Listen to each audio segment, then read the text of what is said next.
to hell, motherfucker!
Hey guys, Jim here. Welcome in once again. And straight in from Spain, I just got a huge box from Bastards Knives containing two very, very cool knives. One, as you could probably guess by the size of this box, is a giant sex toy. No, I'm kidding. It is a big old fixed blade. Yep. And the other is a folder. Yet, oddly enough, the folder comes with a Kydex sheath as well. And we'll get into that in just a couple of seconds as we make our way into playing with the Venator. And I'm not going to lie, after seeing the way the word is spelled, it makes me want to overpronounce it and say Venator, but it is, as I understand it, it is pronounced Venator. Venator. And according to the interwebs, that is the Latin word for hunter. And I think once you guys see this thing up close and see the sweet, smooth action, you're going to be hunting for one to buy. Ha! Ha ha! Hey, see what I did there? Yeah, that's clever right there. Come for the knives, stay for the comedy. All right, let's get this big box out of the way. All right, the big box is gone, so now we're just going to focus on the smaller, tighter box, which is generally my preference. And let's see what comes in the packaging, if I can actually get it out. Come on, get it out of there.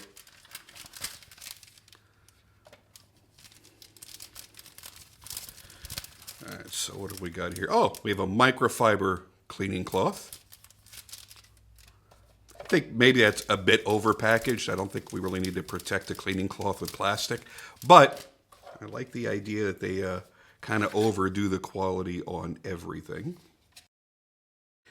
And inside will be a sticker with what I still think might be one of the coolest logos in the knife industry. And then we have, what is this, a small little catalog? Oh no! So you have your specs listed on here, and it tells you basically all of the important specs and features of the knife. All right, let's get all this stuff out of here. You're here to see the knife, not a box. And here, that action. Oh my goodness. So let's get back to my regular format since I have kind of skipped it a little on the last couple of videos. And let's do the TLDW, which is where we take a look at the pros and the cons fairly quickly. And then we'll go into the next section, which will be specs. And then I will give you my final thoughts and the overall review. We ready? Okay, here we go. TLDW, the pros. I think the first thing for me, and it's something that I've had the opportunity to discuss with you before with Bastards Knives, is the action. Now, this action is liquid smooth. It is an actual delight to deploy and to close. It feels glass smooth, liquidy smooth. Any adjective you want to throw at it, that's what it is. It's fantastic. And it's a nice fast action.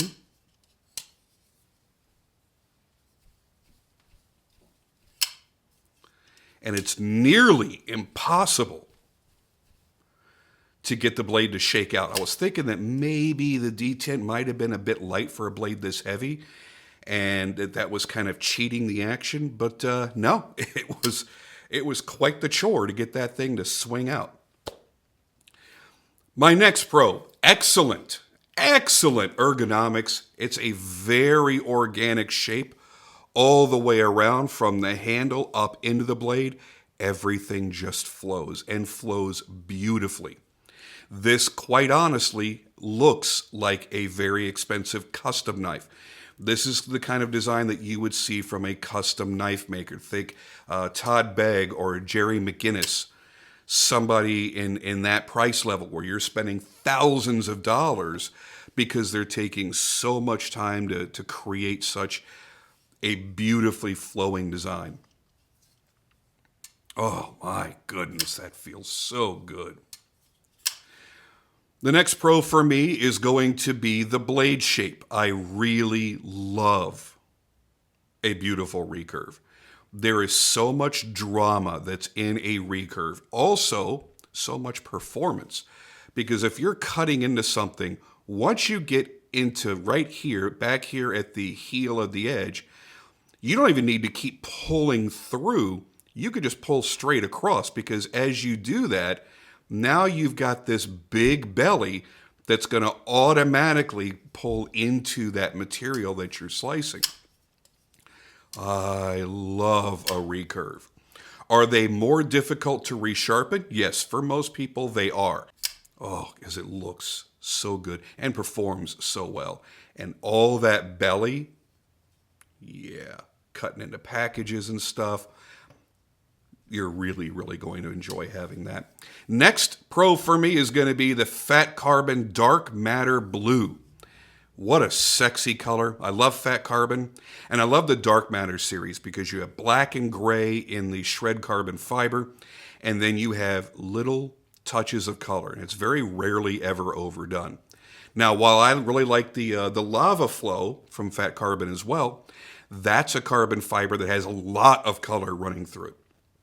It's just about 50-50 between the carbon fiber black and gray and the colors.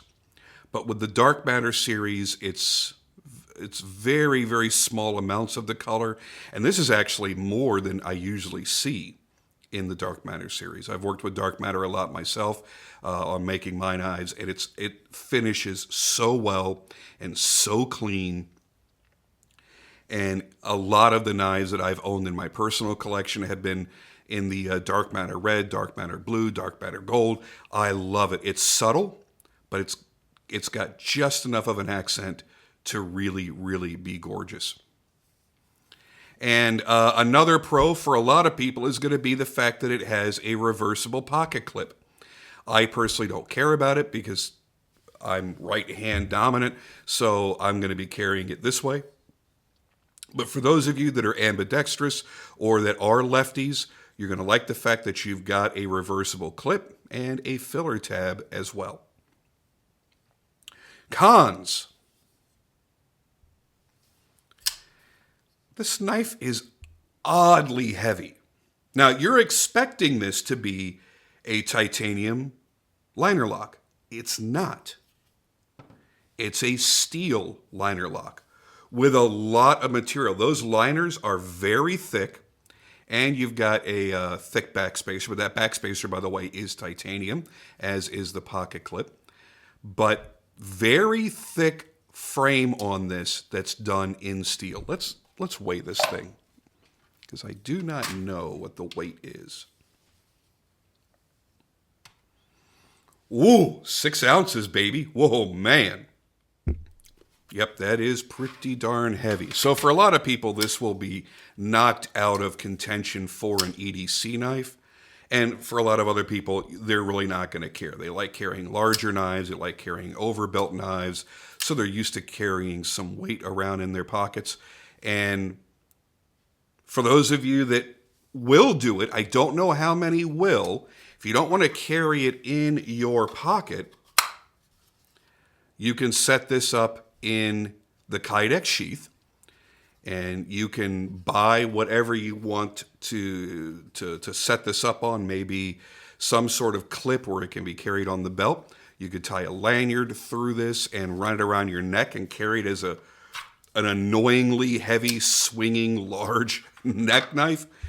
I'll be honest with you. I don't understand the Kydex sheath with a folder that has a pocket clip. Now, I'm not making fun of Bastard's Knives here. I've actually seen a number of people in knife groups, in Facebook knife groups, that have talked about having a sheath, or, hey, you guys know where I can get a pocket, or where I could get a sheath made for my Sebenza or this knife or that knife that clearly comes with a pocket clip. There are people out there that like to carry a folder, whether it has a pocket clip or not, on their belt or around their neck, or however they're using their sheath. And while I find that bizarre, because I'm buying a pocket knife with a clip so that it will go into my pocket and be clipped in, that just feels a little more normal to me. But there are also people that wash their cars in the rain, I suppose. I don't know. But so that it's not even an option. It comes automatically in the packaging. So you have the option to use it or to not use it. And the only other con for me is the fact that there are not enough variant options. There are only two. There is this model with the dark matter blue and this model with the dark matter black. That's it.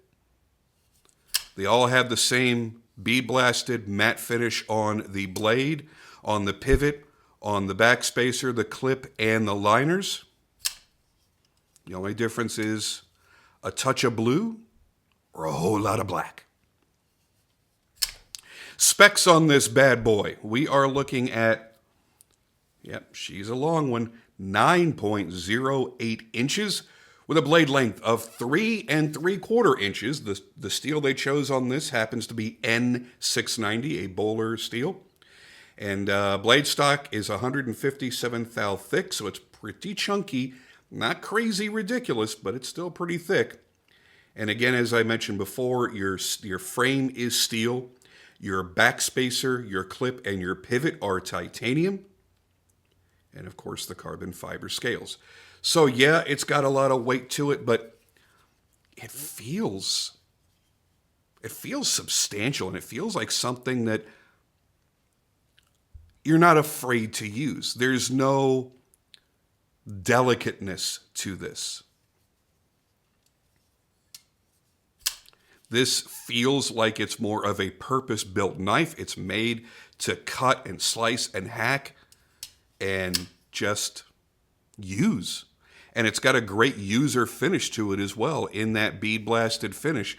Now, keep in mind, when you do a bead blast like this, especially a very coarse media like has been used here, this looks like it was probably some sort of aluminum oxide blasted. That opens up the pores of the steel, and that can make it more susceptible to rust and corrosion. So you want to take care of it, use the proper products, and do your best to keep an eye on it. Treat it like it's a carbon steel. And then you'll be just fine. Beautiful, really, really nice grinds on here. Nice, large, dramatic primary with a swedge going about 3/4 down the length of the blade. Very nicely done overall.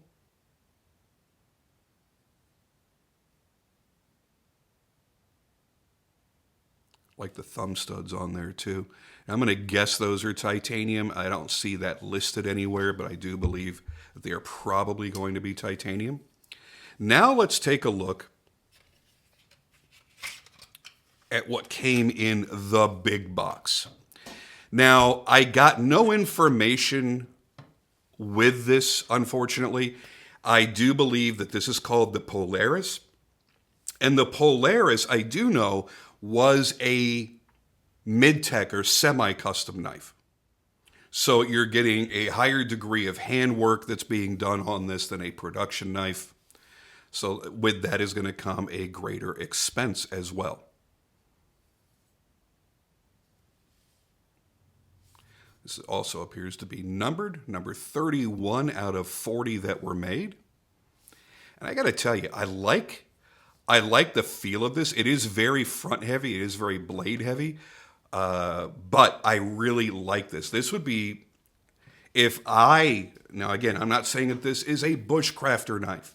I'm not saying that if you are a wilderness expert, would be taking this out there. There may be some very serious limitations to this design. But if it were me going out, maybe backpacking, maybe camping or something, I would probably take something like this. I really like how it feels. I like the way that they did the tang and the handle. One of the trickiest things about making a fixed blade is mating these materials. And what they've done here is they've obviously contoured the outer perimeter of the handle that comes in contact with most of your hand. But instead of leaving the tang flat and then matching up the scales to it, they have very, very gently contoured that, radiused it just a little bit. Not enough where that you could see a big contour, but they did a really, really nice job where it feels very soft in the hand. It feels really, really good. It's big and it's heavy and it's very, very thick. It's got some jimping to it. The only cons I would say I have on this particular knife is right here in this finger choil. They've left the edges a little bit sharp all the way around. Now, that's something that I was guilty of for a couple of years, actually, a few years, actually, on my knives that had finger choils, whether it be my little fingers or my Hellraiser V2s. And it took me a while of really, really using them because I had finally made a Hellraiser for myself. It took forever. And I've only ever made 2 knives for myself, and both of them ended up going to collectors anyway. They still ended up getting sold. And it was when I started using mine and testing it. Mainly the first one I did because I wanted to test my heat treat when I started heat treating for myself instead of sending out for heat treat. But hacking and chopping and doing all kinds of stuff. And I realized, oh man, that's an ouchie spot. We don't want ouchie spots. So I had started rounding and contouring this and contouring all the way around, even the backside. The backside I wasn't concerned about for my own comfort, but I have a living legend that makes my leather sheaths for me. And one day he sent me a message. He's like, hey, could you do me a favor? Could you round off the backside of your finger guards because they're tearing up all of the leather. When I'm fitting the leather and I'm pulling it out, he's like, it's just snagging and tearing everything up, and that's not really great. So I took that to heart immediately, and I began working on softening all of those areas as well. So that's about the only feedback I can really give them on this knife, is if you're using it every now and then, or you're carrying it every now and then, or it's a display piece, that's not going to matter to you. But if you are going to actually be really, really using it, cutting with it, chopping, anything, you're going to be interacting with that finger choil probably a lot more, and that finger guard a lot more, and you would appreciate if it was a bit more rounded off. The Kydex sheath is pretty nice. Feels nice and secure. Only a very, very tiny bit of movement in there. And the scales, I do believe that these are micarta. They're really well finished. You almost can't feel a texture to them, so it's kind of hard to say they're micarta. But as I look at the material, it looks like, oh yeah, that is definitely micarta. my eyes aren't that good. So if I zoom in with the camera, I could definitely see that you definitely have a woven pattern there. But yeah, all nicely done. I really like the hardware. I don't know where they're getting that hardware, but it is super, super cool. And then you've got a large lanyard hole toward the back, which again, for a lot of people with a fixed blade, that is going to be probably pretty useful. All around, I think it's a well-made, well-designed fixed blade for a larger size fixed blade. Feels good. The quality is fantastic. And I really, really like the ergonomics and the way that it feels in the hand. Which, going back to the Venator here, very, very similar. That's my favorite part of this. The ergos and the recurved blade. All right, now, just because I've completely forgotten to tell you, I don't know how, the Venator sells for about $350, which I feel is a pretty sweet deal. The Polaris, I believe, is around $600, if I'm not mistaken. And yeah, you are going to love this knife. If the weight's an issue for you, keep that in mind before you order one. But if weight is not a big deal for you, then you are truly going to enjoy that knife. Because I know I sure am. As a matter of fact, that's going to go in my pocket right now. Thank you guys for joining me as always, and I'll see you on the next video.